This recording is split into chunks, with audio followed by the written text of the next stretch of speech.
today we talk about how can you fix this problem or know how you can do that on your Pluto TV app. So all you have to do, so you just click here on settings, click on it here.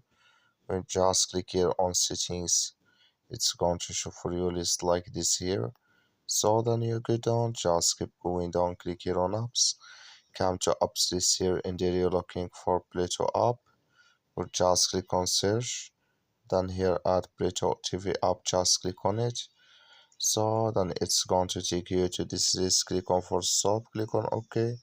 Then you go down, just click on storage, come to storage list here. Just click on clear cache. Then all you have to do now, you just go to your Play Store, click on it here. So then here you search here for Pluto TV app. It's going to show for you like this. You will find here update, click on it, then it's going to work with you. That's all you have to do. Thank you for watching.